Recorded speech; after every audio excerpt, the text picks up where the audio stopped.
Welcome to the Good, the Bad, and the Sequel Q&A. My name's Doug. So the next sequel that we're going to be covering is the star-studded sequel starring Steve Martin. That's like a Sally sells seashells by the seashore. I can't even do that. Lots of S's. But it's going to be the Pink Panther, which is available on Netflix. So you got to make sure you do your homework and check that out. And for it, I was lucky enough to interview the director of the movie, Harald Zwart. I love talking to everyone when it comes to filmmaking in front of the camera, behind the camera, but directors just have to really wear so many hats during the process. And I thoroughly enjoy it. I thoroughly enjoyed talking with Harald because he was a filmmaker from the time he could walk, sort of. From such a young age, his Super 8 camera, he was always shooting film. It was something that he always wanted to do. And it worked out. He took his journey from a small town in Fredrikstad in Norway, which I think is so cool that he brings all of his premieres of all of his movies, make sure that they have a stop there, which is some really cool stories about that. And how commercials are, you'll even hear, he shoots like 2 a month still. And it was something that he did for years. And then he had a show reel. And then after film school, he was doing the commercials, had a show reel, it was going around. Spielberg calls him for lunch. So you're going to have to make sure you listen so you can hear about that story, which is so cool. And then even from that, because of his commercials, Michael Douglas tabbed him to do his first like Hollywood feature, One Night in McCool's, which is such an awesome movie. We talk about that a lot.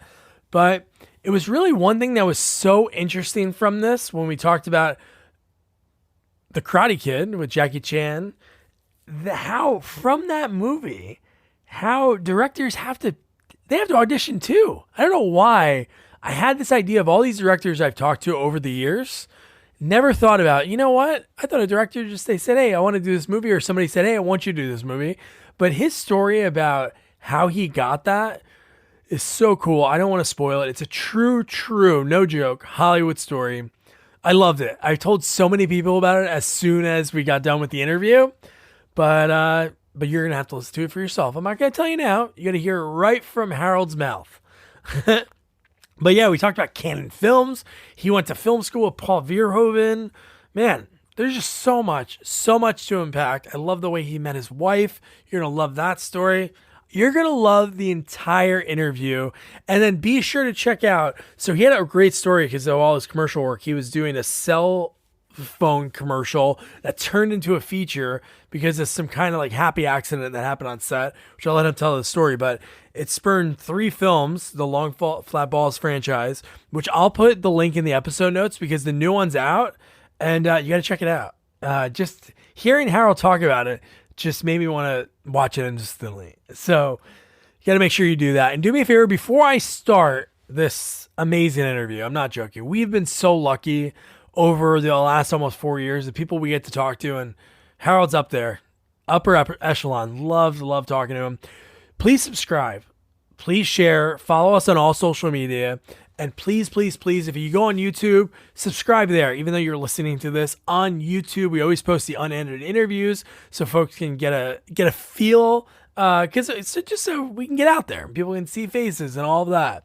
But yeah, we really want to grow our YouTube channel. So if you can, subscribe there. If not, it's fine.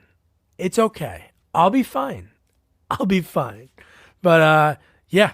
So without further ado, here is director Harald Zwart.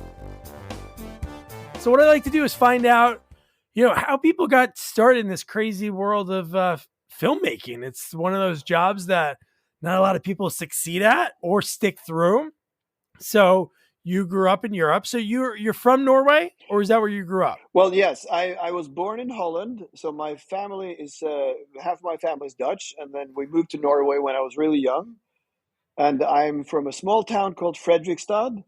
And it's so small that when I walk down to the local store, the toy store, and I told them, there's a movie called Star Wars, and they have these really amazing toys. The guy at that toy store, he was so into model trains, he just laughed at me and said, God, nobody will ever buy those things. and and boy was he wrong. I mean, they're so out of business now, but it was just one of those things when a kid comes and asks about a certain toy, you should go, oh, well, that's interesting. Maybe I should maybe I should try to look into that instead of, making you feel like an idiot. It just speaks a little bit to, it speaks a little bit to, and I don't want to, sit here and bash my own country, but there is a sense of, there's a famous story about a grocery store owner in Norway who was asked. So a tourist comes in and says, "Do you guys have bananas?" And then he goes, "You know what? They just get sold out all the time, so I've stopped taking them in." and, and and that's sort of a little bit of a a metaphor for how, if you have a success, that's not really a great thing. And my wife and I, we sometimes says we're refugees here to this country, and we're cultural refugees because we made movies that are successful, but then, well, that's not, you're not supposed to be successful. You can't get funding again, or it's a little bit, Yeah. it, and so there's a little bit of a contradiction, to put it mildly. Yeah. You mentioned Star Wars. Was that like an early was that like was there movies all the time there like when you were growing up? Did like all the big blockbusters come through? Well, they usually came months or a year after the rest of the country.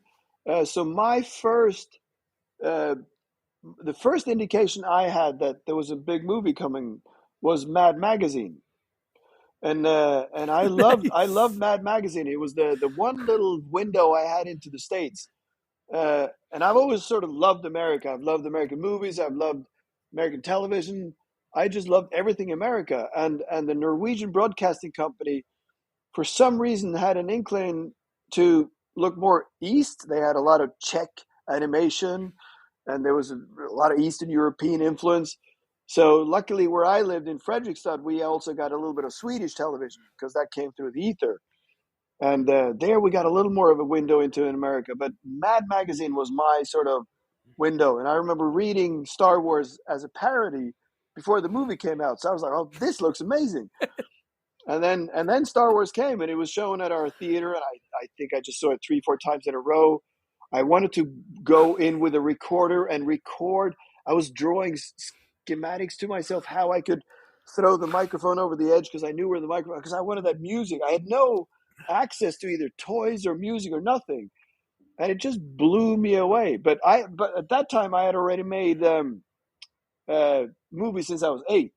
Actually, this wasn't planned, by the way, but I just coincidentally, because we're making an animation movie back there, and Nice. there was this. I just sort of had to prove that I've done animation, and I I came across this article.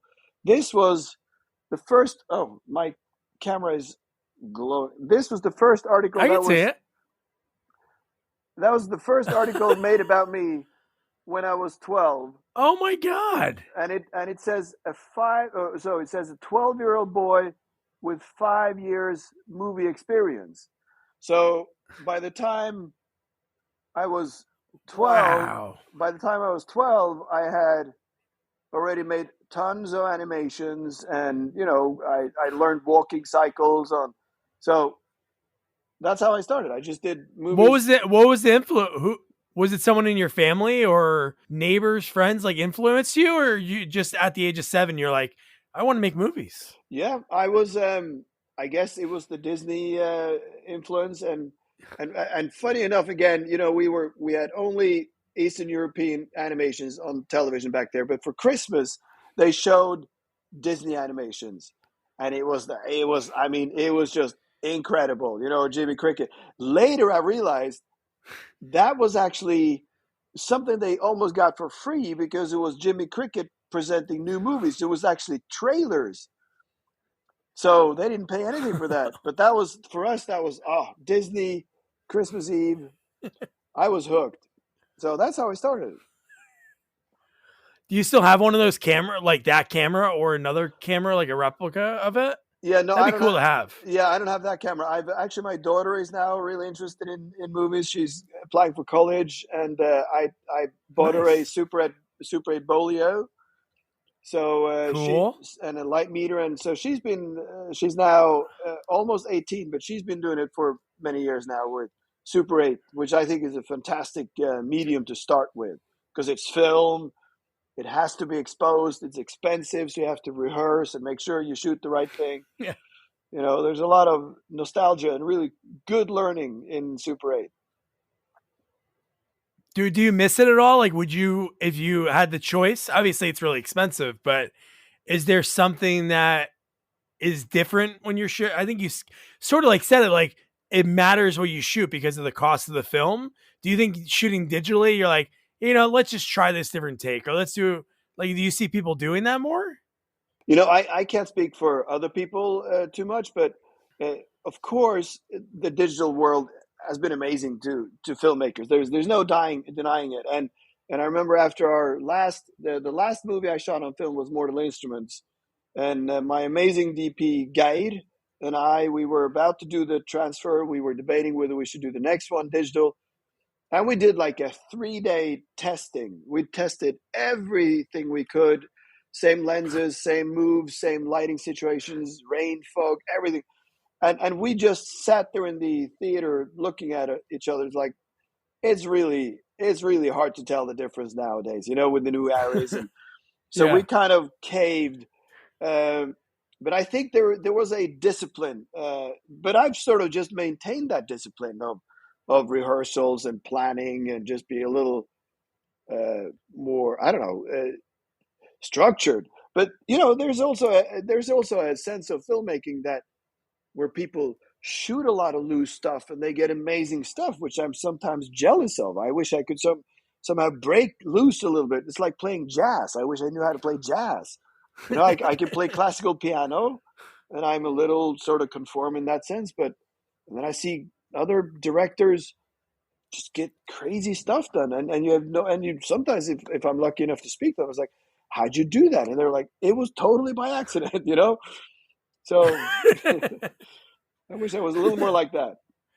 No, you're right. The old film thing, like Canon films in the '80s, that's all they did was like their movies would never be over 90 minutes because they accounted for how much film that had to be bought. And they would like, it's so funny if you look at their catalog, it's all like an hour 29, hour 28, hour 20, because they factored in, hey, if we have to get like that next roll of film, it's going to cost us X amount of dollars for like the extra stuff that needs to be shot.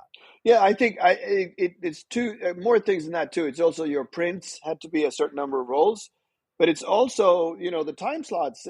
People don't know this anymore either, but it was like the 7 o'clock show, 9 o'clock show, 11, and if your movie was more than 2 hours, you couldn't fit into those Oh, yeah. slots. So that That's true. that was a part of the issue too, I think. But I remember Canon. I remember that logo like it was yesterday. I was in the film school in Amsterdam where I went to the film academy in Amsterdam, and we had free cards. We can go to see the movies as much as we wanted, and it was great. Amsterdam has a lot of great movie theaters, and I just walked into one after the other. There's one Canon movie after another. I remember the '80s was amazing that way. And then I remember, Yeah. I They remember made a my lot of oh movies. yeah, yeah, bad and good, and it was just everything. And I Oh, remember, yeah. and I remember the Amadeus it was the best movie I'd seen in a long time, except Aliens and a bunch of other great movies. But I remember Amadeus. I walked in, and then there was like a half hour before the next show, and then I ran into a Canon movie, so a half hour of that, and then I walked back in and saw Amadeus again. So I remember those Canon movies very well. So that was so is that like the bridge in the gap from like 12 years old, you're still doing film, and then you're like, what's the next step? And then you went to a film school in Amsterdam? Yeah, yeah. I had a supportive dad, and my brother was already studying medicine in Amsterdam or in Holland. I had a Dutch family. I was thinking about going to London too, which I thought was fascinating. But the Dutch Film Academy is a really, really, really good school. I mean, they had Paul Verhoeven. Uh, my classmate of mine has made 2 Oscar movies. Our class are all Yeah. working people, and I just remember it's a 4-year school, and it was about over 1,000 students, and they only let 18 students in every year. So it was like a really, really narrow gap. Um, and it was a super educational, fantastic school. So, but before that, I had just Wow. done, films at home and just with friends and everything. So it was a natural step for me. And then, so you graduate 4 years. You're learning the ins and outs of filmmaking. What's your first step after that? Did you have an idea of like, hey, my goal is features or Yeah, TV? Did you have anything like? I had that since I was 8. you know, Yeah, yeah, that was yeah. it was that was I was not in doubt at all. I it was since I was 8, I wanted to That's make great. movies. I think the big thing for me happened. My mom passed away when I was 12, and my dad was a very practical guy. And I remember he sold the house and he said, "Okay, I'm moving there." He had a really good opportunity on the west coast of Norway, which was even further away from civilization than where I already lived. And he just sent me a ticket for a train and a bus. And I remember sitting on that bus thinking, this is the moment. Now I have no control of my life. I'm going to move somewhere where I've never been before, away from all my friends. And I thought, this from now on, I will be in control of my life. Everything that happens from now on will happen because I want it to happen. And I remember that just gave me such a force. And since then it's sort of been like that. So I just decided, okay, film school. I got to film. It takes a certain determination. And I was lucky enough. I did exam film. My closing film that I graduated with was screened on all television channels in Norway. I went straight into commercials, which was great for me because I made money. And that's when I met Yeah. my wife and now producer Veshleme, who was a very entrepreneurial soul. Who she was studying law and criminology, and she was starting to look at my the contracts I had for the people I was working for. She's like, Jesus, these guys are just exploiting you. They need you more than you need that. And then slowly she started renegotiating and getting more and more involved, and then she looked at the casting. So you can't have that guy. You should have that guy. And so she has really good taste, and she was kind of the only one who really could tell me something was shit. So we've worked together now for I don't know how many years. It's no, we moved here 23 years ago. I think we worked almost 30 years together, and Wow. yeah. So it's you got to have a partner who's very entrepreneurial and talented and creative, and so I think she's a big part of the success for me. Yeah. Now look at that. You find somebody like to find somebody that has a similar passion Yeah. in something and looked out for you before you knew her. She was looking out for you. So Yes. you caught her eye right from the beginning that she's like, hey man, they're taking everything from you. Yeah, no, I remember also I was just screening the exam film at a small film club in Norway, and she was out selling tickets, getting people to come in. Yeah, Wow. yeah. So it was she was made for this. She just didn't know it at that point, I think. So Yeah. yeah, Was she's that very cool. Gabriel's Surprise? Was that your exam Yes, film that went around? that's exactly right. Yeah, Wow. yeah. God, you knew that. That's a good research. So is that something that is that like the last year of school or Yeah. how long did it take to make that? No, Yeah. that was just last year. It was a tough school. We had to every year we had to do a project. Our own film. If you were in directing, you had to direct the movie, obviously, and if you were in writing, you had to write it too.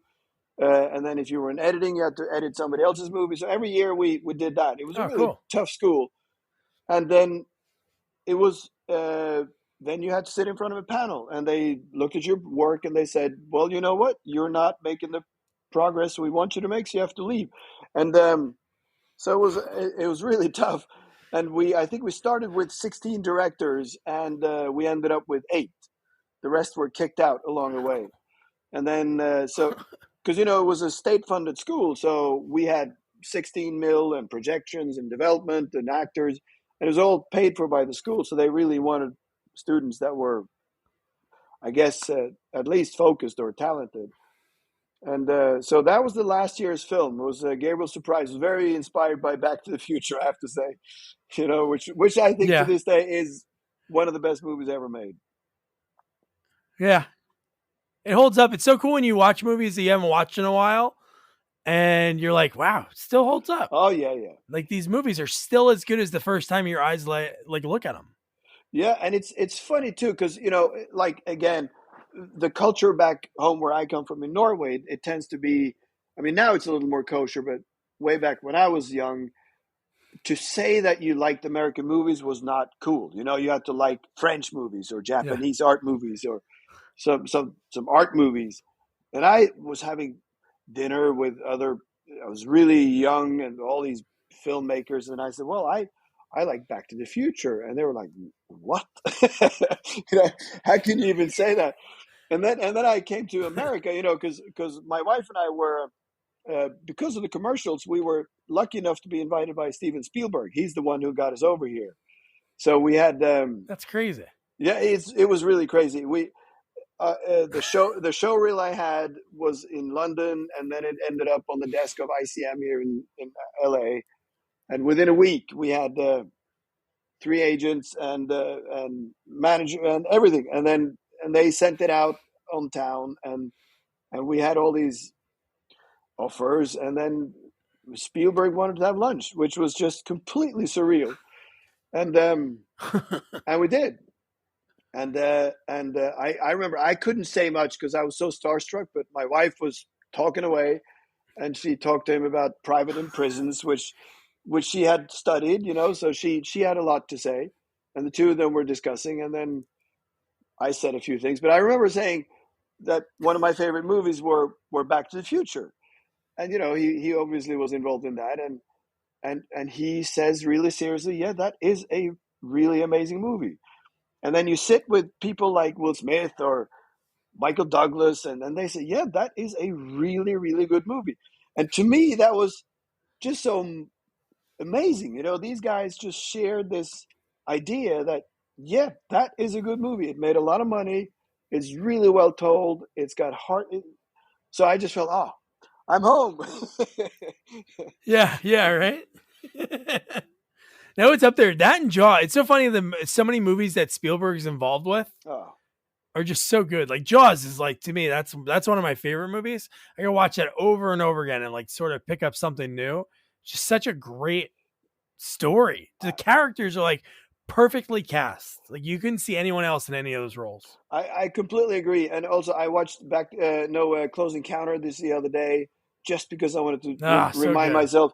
And sometimes he just, and people don't appreciate this enough with him, but the blocking, I think, is one of his strongest notions. The fact that he lets the camera roll and people walk past and they walk themselves in a close up and then they walk behind something because then he wants you to look at something else.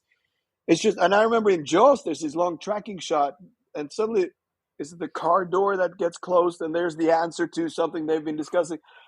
Just the way he tells everything with imagery and just the camera blocking, I think, is genius. I don't think people Yeah, I appreciate think that it's. enough. I think he has that.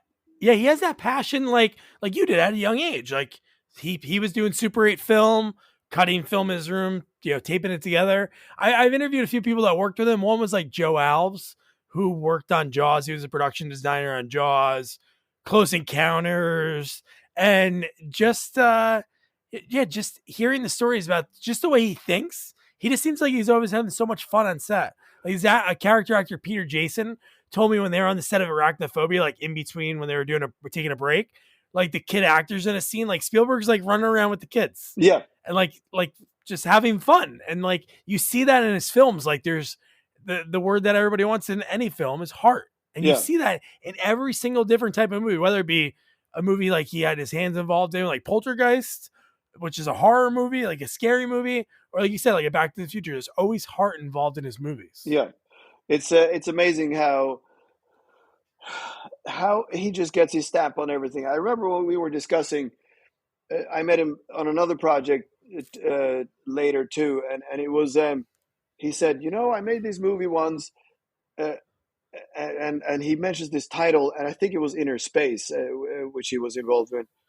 Oh yeah, And yeah, and it's so charming because he can, and this goes with a lot of people too, but they say I made this movie, and it's as if you didn't see it. They don't want to assume that you already know what it is. And I'm like, Yeah. inner space. Christ, Yeah. I remember that. That was amazing. You have no idea Yeah. what your movies have done to me. So they're so humble, which is really charming. Yeah. So after that, you're here, and I guess that's when you moved, like right after that, right Yeah, I about mean, right about that point. yeah, like I said, I have a very entrepreneurial, adventurous wife. She just said, let's do it. We just, what do you say when you stop renting your apartment? We just said, okay, we're not going to live here anymore. We packed 2 suitcases, and now we have a house in Rusty Canyon. We're 10 movies later, and yeah, we never looked back. Basically, it was amazing. Nice.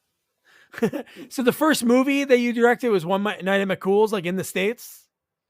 Yeah, I did Commander Hamilton before that in Sweden, which Oh, okay. was a sort of secret agent type movie based on a very famous book in Sweden. But that was a 4 hour TV show that we then recut into a feature, and I did really well. Um, Nice. but the ticket to get over here was the commercials, and the commercials were all comedy commercials. So I got signed on to a lot of comedy scripts, and then Michael Douglas, who's an amazing guy, I met him, and he had this really funny script, and we just got the stellar cast. We had John Goodman, Matt Dillon, Liv Tyler, Richard Jenkins. Just Yeah. one amazing person after another jumped on that, and it was this really Yeah. small, darkish comedy. It was just fun to make, and yeah, that was the first directorial movie I made in the States.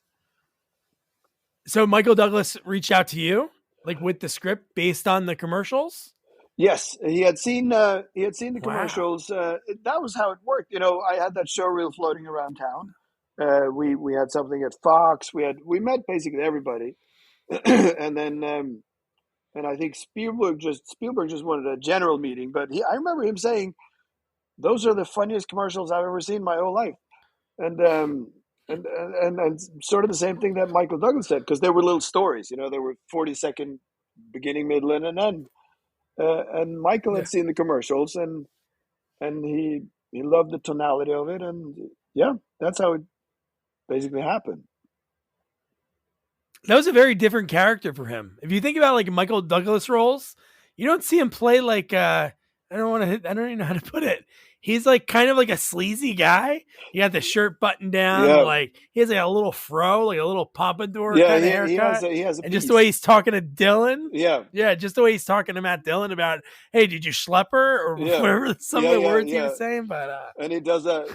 I mean, he had a ball doing that. It was funny because the producers, he was a producer, but there were other producers too, and we were always sort of, he was the last guy to that we cast. We had all the other people cast, and we were always like, okay, so who's going to play the hitman? And we're like, yeah, okay.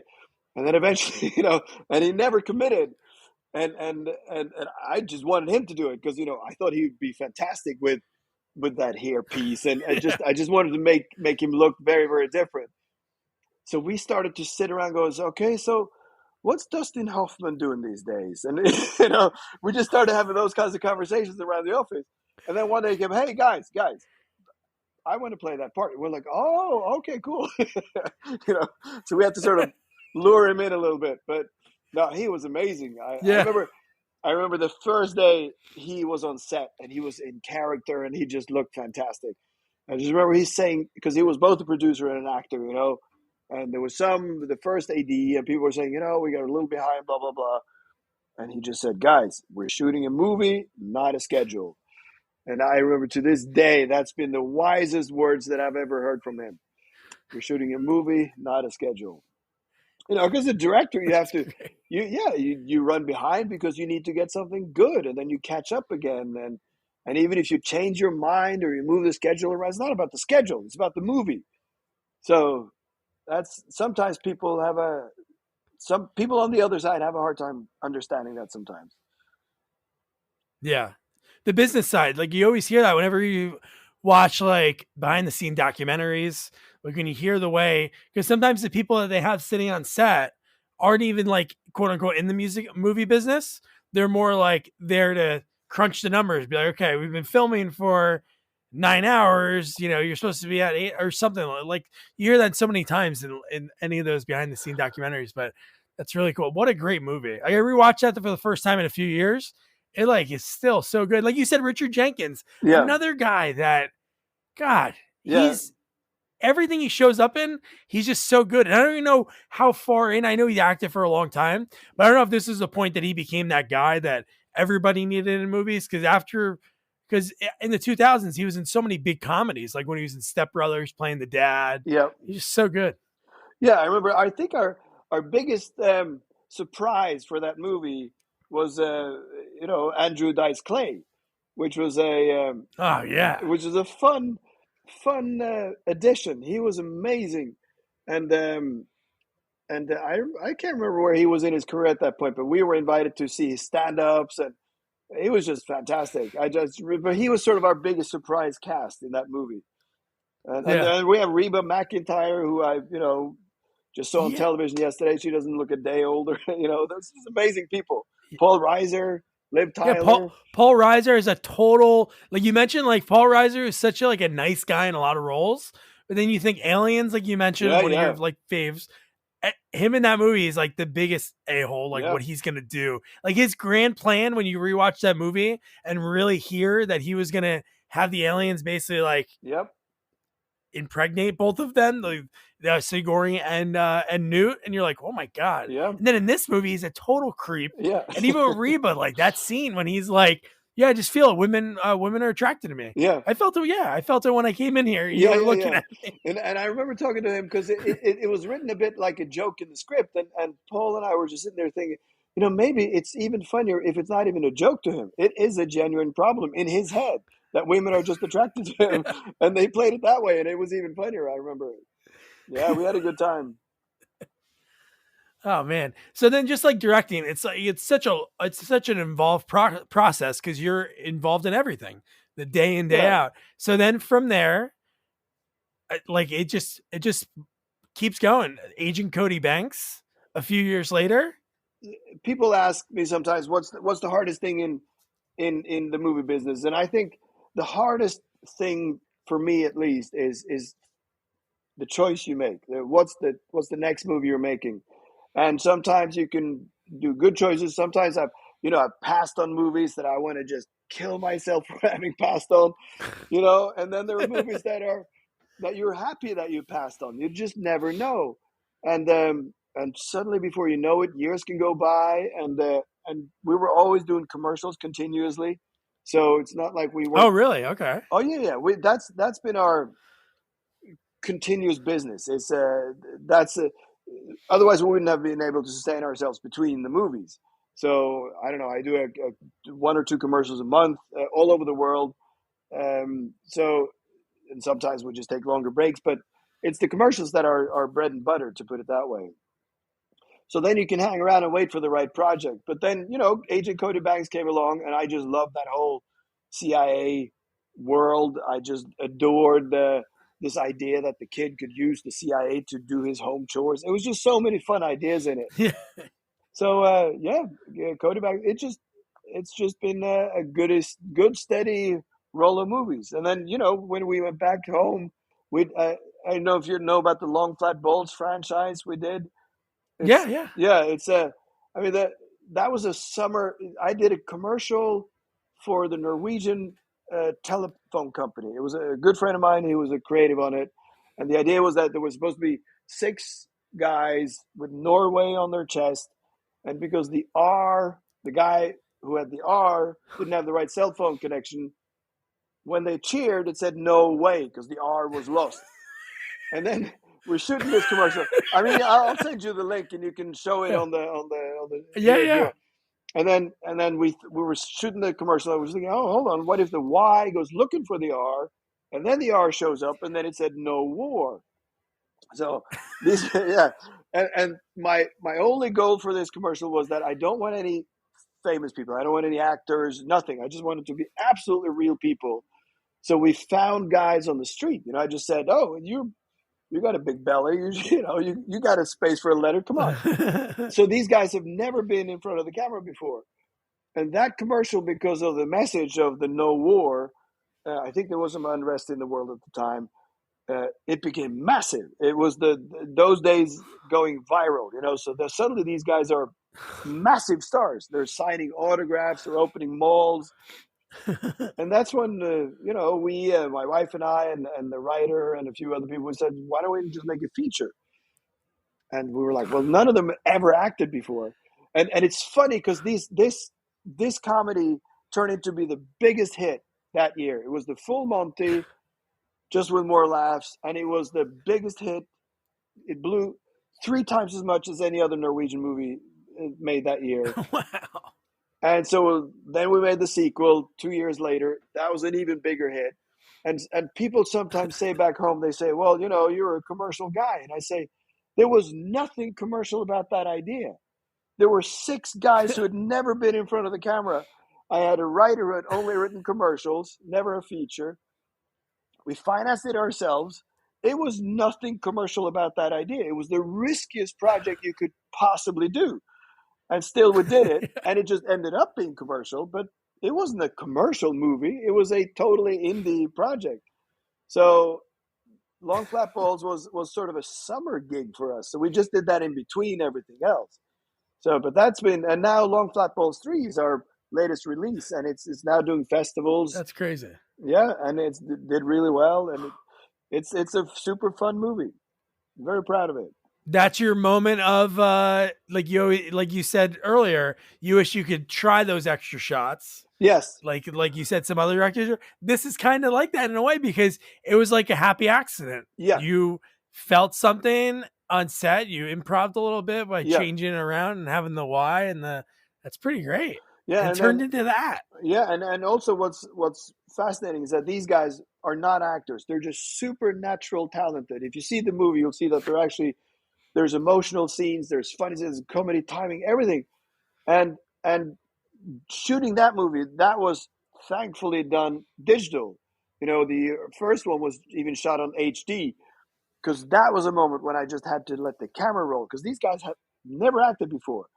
So, I just do it again and again and again. And then suddenly there's an happy accident. I'm like, oh my God, that's just genius the way he said that. So I had to change the thing that happened before and after to preserve that. But so those movies have this lightning in a bottle sense. They're just so spontaneous and real. So yes, that was the best use of digital filmmaking ever, because I could never have done that with changing the roll of film, and never. Yeah. So you're saying you do 1 to 2 commercials a year? Did you do any of the Super Bowl for this year? No, a month you do? Yeah. I travel all the time. Wow. Yes, I do them. Nice. We take a break, but yeah, I can do 2-3 commercials per month, and then I go England, Norway, Middle East, wherever. I haven't done Super Bowl this year. No, Nice. I've been fortunate to do a Super Bowl some years ago, but it's been a while now since the Super Bowl commercial. Cool. Yeah, that's great. Yeah, it's cool because you're making these little films. Yes, like you said, and I think that's what Michael Douglas saw and Spielberg saw. Like you're able to tell a story in 40 to 60 seconds. It's pretty amazing when you watch a commercial and it's like memorable, or the next day you're talking about it at the water cooler. Yeah. Yes, it's actually a really, really great format for filmmakers, because you have to be so sharp in order to get all what the clients wants to communicate. I did all the, I don't know if you know these Capital One commercials with all the Vikings that do crazy stuff. Oh yeah. Yeah, I did did all of those, and nice. And those were all super sharp on timing, and you have basically, those were 30 seconds, I think. And they were all physical humor, so it had to be timed perfectly. And also doing commercials, first of all, you get to travel around the world. I don't know, I've been basically everywhere. And you meet great people. You always have great crew, because you get the best of the best. And you get to try new shit out. The DP comes, or the some stunt man comes and he says, "Well, I just did this on that movie." You go, "Oh, well, let's try that on this." So you're always on the cutting edge of technology, and that's really helpful. Yeah. Wow. And then from those the Age of Cody uh, Banks, you have those Happy Accident that turned into 3 movies, but 2 back to back, and Yep. then one movie that is so good, the Pink Panther Oh, right. 2. The Thank you. cast in that movie. Yeah, no. It's so, you know what's crazy when you rewatch a movie after a long time? Like, I don't go there and like look and see everybody's who's in it, but I was watching it last week and it's like he's in that. Like Jean Yes. Reno's in this, Yep. Alfred Molina, and you have him in all these different types of roles. It's great. Yeah, that was another one of those amazingly cast. You know, just feeling being so lucky because I've been a lifelong fan of John Cleese, and to Yeah. sit between takes and just pick his brain about when he was in Monty Python, and it's just legendary. And you're working with these amazing names like Steve Martin himself was just so gracious and just so polite and nice. So that was just a really awesome project. I remember showing the movie for the first time to Steve, Steve Martin, and he was sitting there watching, and I had done my utmost of making it cinematic. You know, I wanted to have emotional moments. I wanted, camera to move. I wanted a lot of the comedy to be within the timing, not within the editing, but just actually. And I think he really liked it. And I looked at his notepad afterwards. There was 0 notes. He just had the date. Wow. Yes, I tore that piece of paper away and I framed it because it was Steve Martin's notes after the first cut of Pink Panther, and there was nothing. And he just said, "Wow, it feels like a movie," because it was a little bit of a sketchy type thing, right? It was a lot of jokes, and I think I Yeah. just managed to make it a little more into a movie, and he was really happy with that. When you're obviously you have to be serious on set, but there's obviously a lot of funny scenes in that movie. How do you not like lose it when John Cleese starts banging his head on the bathroom wall? Yeah, that's it's compare Pink Panther to Long Flat Balls. Um, Yeah. when you work with John Cleese and Steve Martin, they rehearse, they know exactly what they're doing. Uh, it's really funny stuff, but a lot of it has been rehearsed, and you know what's going to happen. So Yeah. you've already laughed. It's funny as hell, but you're more in sort of is it frame. You got it out already. Yeah. Yeah, but on Long Flat Balls, I had that every single day. Because these guys forgot their lines, or they were stepping on each other, or they looked in a different. I mean, I could. That's a place where the sound guy had to clean up all my laughter from behind the monitor. So that was a different matter. But on Pink Panther, it was a lot more controlled and planned, to put it that Yeah. way. No, it's funny when you think about it. Like, obviously, I don't know if you would know this or not. I'm sure the internet has it, but for like when they made the first Pink Panther with Steve Martin, I wonder if like he was probably I couldn't see anybody else ever play that role. No, I Like, it's agree. hard to think of anyone. Yes, and I think now you might think that sort of comedy is a little dated, but I thought that was a terrific movie. Sean Levy directed that, and he sort of gave me the relay stick. We had a wonderful conversation before I went on did my movie, and he was a producer on my movie, and I think he did a terrific job. It's a risky job because it's a big franchise that a lot of people love the original Pink Panther, and some people can't get over the fact that the original Pink Panther was so much better. But I think Steve Martin just knocked it out of the park. No, yeah, no, so good. So good. No, that's so cool. Like when I get like revisiting these movies, like when I'm getting ready to talk to somebody as wonderful as yourself, and it's like so cool to be able to check these out. And then right from there, you roll right into, obviously you're doing the commercials 1 or 2 a month, but the Karate Kid, Yes, another cool, like such a great like remake of a movie. You had the other one. There was really nothing with Karate Kid until obviously the last few years with Cobra Kai. So it's really cool to be able to see that movie come out because then you had a younger audience that might be like 10 to 15 they discover that, they discover the old ones, but Jackie Chan in that role. Yeah, it was. I was very lucky. Again, one of those things. I think I have it somewhere. I can't remember. Oh, it was a movie that I had to really fight for. I really wanted it, and Yeah. I wasn't a sports movie kind of guy. I had never done a sports movie. Well, I'd done Long Flat Balls, but that wasn't about Yeah. sports. That was about the soccer fans. But so I didn't have that sort of thing where there's a whole genre of American movies where there's a sports movie and they win in the end type of thing with the audience. I'd never done anything like that, and I remember I think I was competing with another guy who had a lot of sports movies, and I got higher and higher up in the, because it's like, you meet that one, you go higher and higher up in the executive chain, and then eventually you're either hired or you're not. And I remember my wife and I, Vesh and I, were sitting there talking, how are we gonna break the back of this? How can I be different than how the other guys do? And I want to show you this because what we did then, we're really proud of that. We decided that the heart of the movie was where Jackie Chan lived, his home, and I knew also that Amy Pascal at Sony was really into tangible filmmaker stuff. She liked to see filmmakers just work on real stuff. So we decided to build a model of Jackie Chan's house. Yes, here it is. And we built this. So this is my wife working on the model in the kitchen. And we had Wow. to do it after the kids had gone to bed because they wanted to play with it, and ended up being this thing. And then That's I could awesome. take a lot of pictures of it with at night with the car, that one lamp, and that's how That I and that's how I came up with that idea of the shadow theater on the wall. So that all happened with working on the whoa. model, and I remember going into the office of Amy Pascal at Sony. I had this big model. And I spoke to the front office and they said, yeah, she's running late. And I was sitting there nervous as hell. I had everything worked out in my mind. And then I heard, well, she only has 15 minutes. And I thought, oh, damn.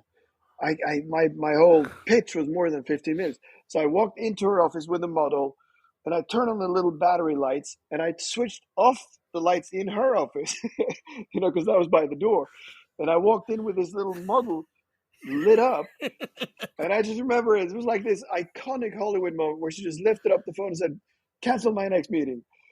And it was just, and yes, it really happened.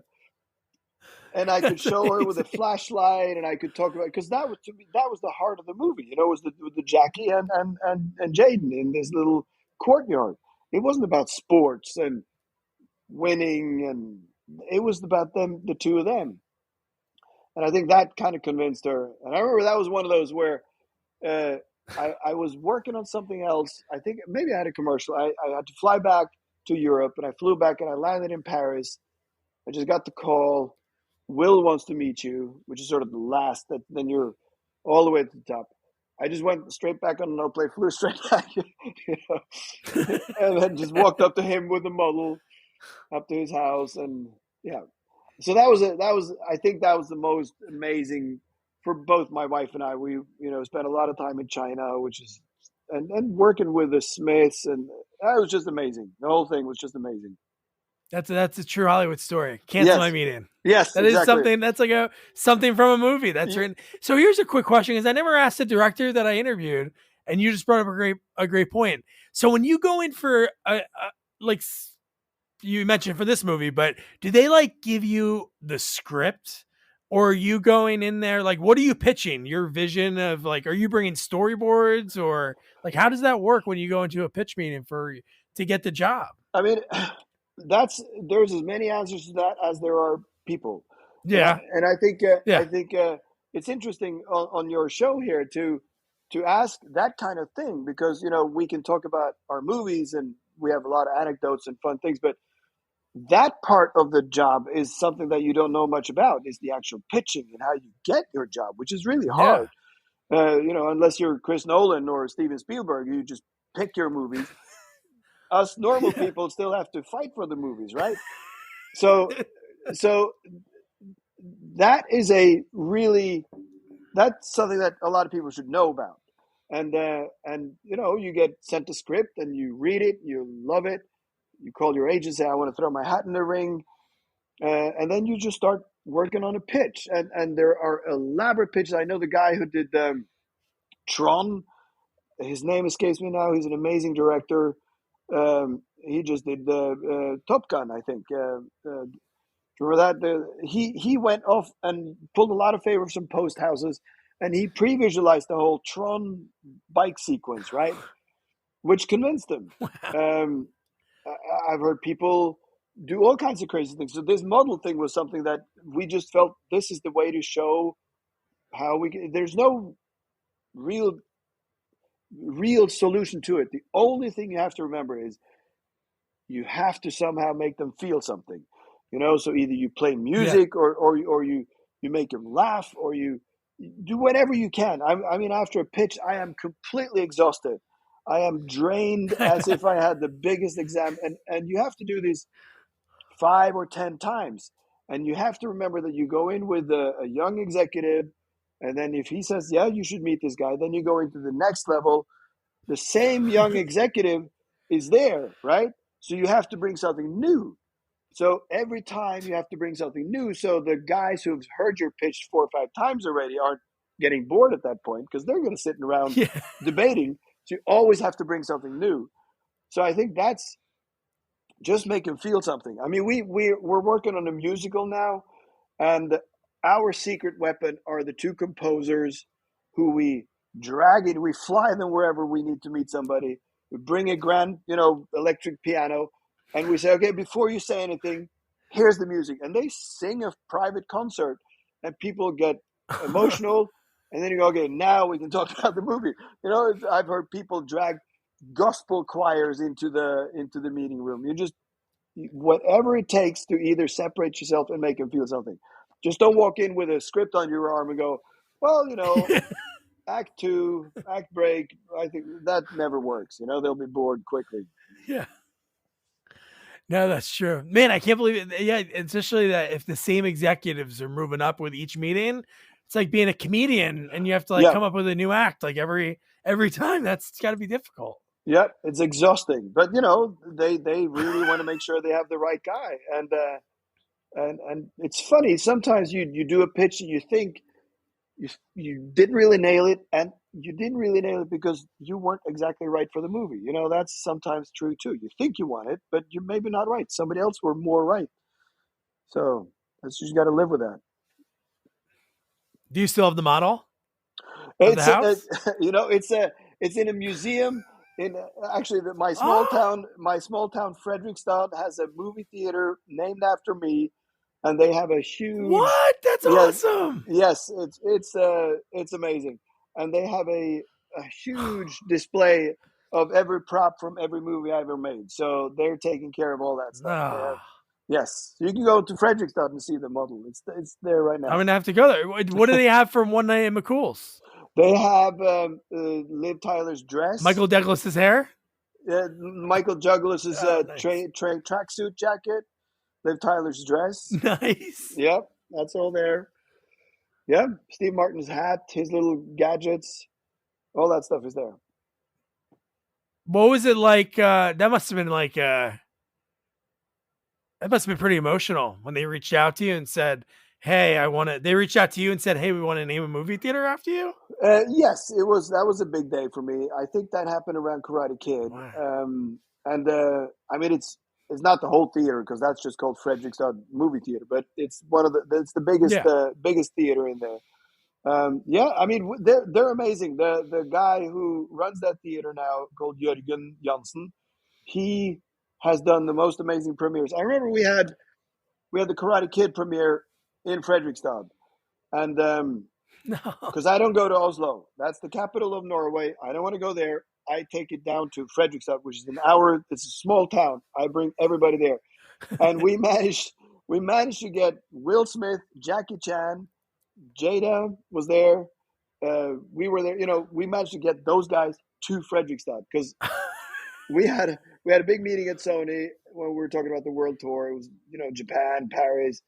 And then I said to Will, we got to go to, and I think Stockholm was on the list. And I said to Will, we should go to Fredrikstad. And he was like, yeah, we should, because he got it. He gets that idea of bringing something back to your hometown, and Jackie too. So we had a tour list that said London, Paris, Fredrikstad, Tokyo. It was the craziest thing.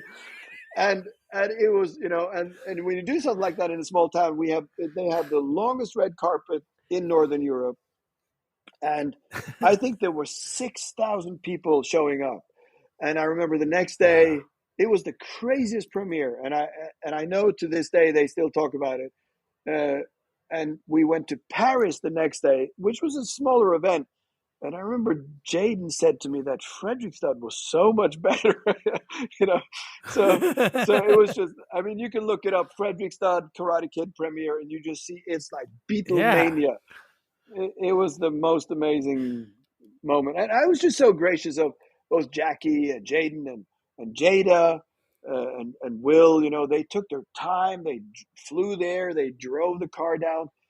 It was just such an honor. It was amazing. Yeah. Was that the first? Before that, did you go back at all Yeah, yeah, ever? yeah. Or No, I did. I've done every premiere there. Yeah, this was like the fifth and oh, the. cool. Oh yeah, yeah. So now it's a big tradition now. It's Nice. uh we were just there with long flat bolts, and we had Samantha Fox is in our movie. She was there. It's always a big spectacle when we have premieres there, and everybody knows it too. I love that. That's so cool. I love the way you said it. It was like thinking of like a Rolling Stones concert, like London, Tokyo, Frederick's. Frederick's. Where's it? Where's Yes, that? yes, yeah. It was a fun tour But that's a plan. cool tradition. When did you think about doing that? You did that for one night in McCool's and then just kept it rolling? Yeah, we That's started with awesome. Hamilton. That was the first time, and then Oh, okay. Peter Stormare, who was in that movie, came, and that's the Oh, first he's time. great. Yes, he's amazing. And that's the first time they started cement. So we have cement prints. So they have their own Walk of Fame there with Jackie Chan and Peter Stormare, and so it's a real celebrity wall of some big names. So they've kept that tradition up. And yeah, I've done it on every single movie. That's great. So you said you're working on trying to get a musical now. Is there any other genres you'd like to do? Well, musical. I've always loved musicals, and this one is a really great story, and it's going to be a little bit more of a. It's not a musical with dance numbers as such. It's more sort of the Les Mis version of it, where they go seamlessly in and out of songs. But for me, it's never been about genre. I want to make a sci-fi movie. I want to make a western. It's not about genre. I've just always liked movies. So I'm Yeah. not looking. It's it. There was a there was this famous classical pianist in Norway called Wolfgang Plugge. He's an amazing talent, and there was some smart ass journalists from a sort of really cool newspaper, and during the Grammys of Norway, they thought, hey, why don't we have this classical piano player hand out the Country and Western Award just to sort of mess with him, to say, oh, aren't we cool? Aren't we crazy? We put the classical music guy delivering the Western thing, the Country and Western thing. And then they interviewed him afterwards. They said, so how was it for you to hand out the Country and Western award? And he was like, you know, I don't separate genre.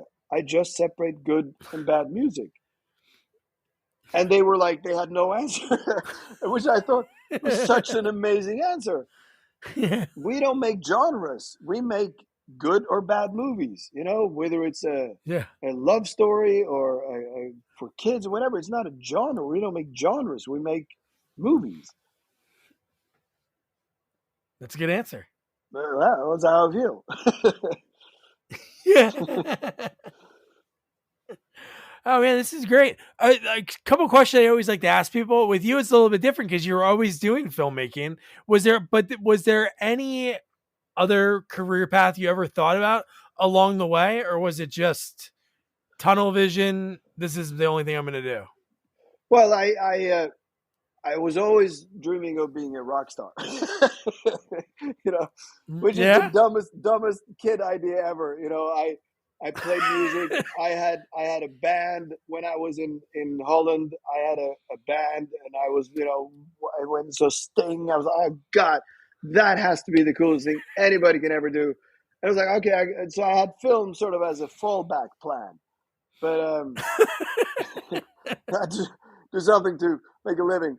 So I was happy I had film because I was not a good rock and roll musician. What'd you play, or did you No, sing? I play, yeah, I sing, all that stuff you try as a young man. Yeah. I played the bass at that time. We were a good band. Yeah, we had some tiny gigs here and there, but it was never going to be anything more than that. So Good thing you had film to fall yeah, back fall back on something safe. Safe career choice. on. I know you mentioned like the Steve Martin, the note with just the date that you kept and framed, and then everything that's in the theater in Fredrikstad. But was there any other mementos or keepsakes that you keep after films, like a shooting script or any type of person's wardrobe that you have over the years? Yeah, I mean, well, the wardrobe things and gadgets like that we put in that museum, but you always end up with a clapper, front of the clapper, and that's always a gift Oh from the yeah, that's camera cool. department. And then yeah, I've kept the shooting scripts because there's a lot of fun notes and little things in that. But funny enough, they just end up in the shelf. I never go back and look at it. I know I Yeah, have it, but it's funny when you've done a movie, you're so done with it. It's like, oh, if one of my movies are on television or something, I can't watch it. It's like, oh, you I, can't. no, it's I've seen it so many times. I think I think maybe now I don't know. No, I don't think so. I think one of my proudest movies is The 12th Man, which I think is still to this day showing me most as a filmmaker. That one I think has a poetry and an emotional. That one I guess I could see again because I think the visuals are so amazing. And Long Flat Balls 3, I've seen, I don't know how many times I've seen now. Because, when people laugh, it's always a kick. We're going to show it in Sedona Film Festival in a week or two. Oh, cool. And it's just always a joy when there's comedies, you get people laughing. But if something comes on television, I can't watch it. I'm so done with them. Because you've seen it so many times. And then also, sometimes I talk to people like actors, and they're like, I don't like to see myself because since then, I'm so much better as an Yeah, actor. And I know that I'll be like, oh, crap. Or they'll say, oh, why did they use that take? right. That's Oh, what well. actors say a lot. They're like, oh, man, I had a better take than that. Yeah. There are moments when I think, oh, that timing of that edit didn't work. I wish I could go back. I have that, but I think it's more the thing that you're. I mean, when you've done something that you've done it takes so much energy to do a movie. It's like you've born something. It's you've sweated. It's gone from your system, right? It belongs to somebody Yeah. else. It doesn't belong to me anymore. It's hard to explain. It's just yeah, somebody else can watch Yeah. it. I have life's too short. No, it's hard. There's too many Oh, I movies to know. watch. I want to see other people's movies, not my own. And well, that, and then also you're thinking about, each month one or two commercials or the next movie you're working on, so it's hard probably to like watch that because maybe your mind will go into remembering all that, every shot. I'm sure if you watch any scene of any of your movies, you have like this memory that it's like, oh, I remember exactly what take this was and things like that, because Well, directors have to have a certain memory to do it, I think. yeah, I mean that fades away. It's when I go into Yeah. the editing room, I can sometimes, yeah, I remember take three of that take. Even though you've done thousands of shots, I remember which one was the good one. But that's just too much data to keep. So uh, after a while, that just fades away. And now, luckily, I can watch a movie or one of my own movies, and it's just a movie. Um, I can remember if I really sit down, but I've forgotten a lot of it too. Man, at the end of the interviews, for people that are listening, or this is your first time, I love trying to unpack so much stuff that went on in the previous hour, because man, so many things that we could talk about. One is how great was the pitch meeting, the fact that she said hold all my calls, and him and his wife made that model, which I'm going to put pictures that he sent me onto his website, sequelsonly.com/Harald Zwart. I'll put it in the episode notes so you can check it out. But man, so many cool photos that he sent over, and he showed me in the interview, like live when we were doing it, which was so cool. But I never put two and two together when it came to pitch meetings. I really thought it was, like I said in the beginning of the episode, like, oh, you like, we want you to do it, or do you want to do it? I never thought like multiple directors would be like vying for that. So I really hope he gets the musical, because that story was cool too. He's flying around these musicians to put on a private concert. So I really hope he gets that. But man, Steve Martin, no notes. He was able to keep that because Steve Martin enjoyed the movie so much, and how great that must feel to put something together like that. And the fact that Michael Douglas, that story was amazing, that he was kind of like goading Michael Douglas into doing it. Like, oh, I wonder what Dustin Hoffman's doing. And then Michael was like, you know what? I'll do the role. And no one else could have done that in One Night at McCool's. The tracksuit, the hair, the everything. Man, if you could tell, I love this interview. Harold, if you're listening this far into it, thank you. Thank you, listeners. So your homework, the Pink Panther 2, it's free on Netflix. Check it out. I cannot wait to talk about it. Jamie had a problem with the first one for some reason, I think because he has a Peter Sellers dependency, but Steve Martin brings it. And I can't wait to discuss it, and for you guys to listen, and for you to enjoy it as well. So don't forget to review, rate, share our podcast, follow us on all social media at Sequels Only, and don't forget to check out our website, sequelsonly.com. Good night. Good night, guys.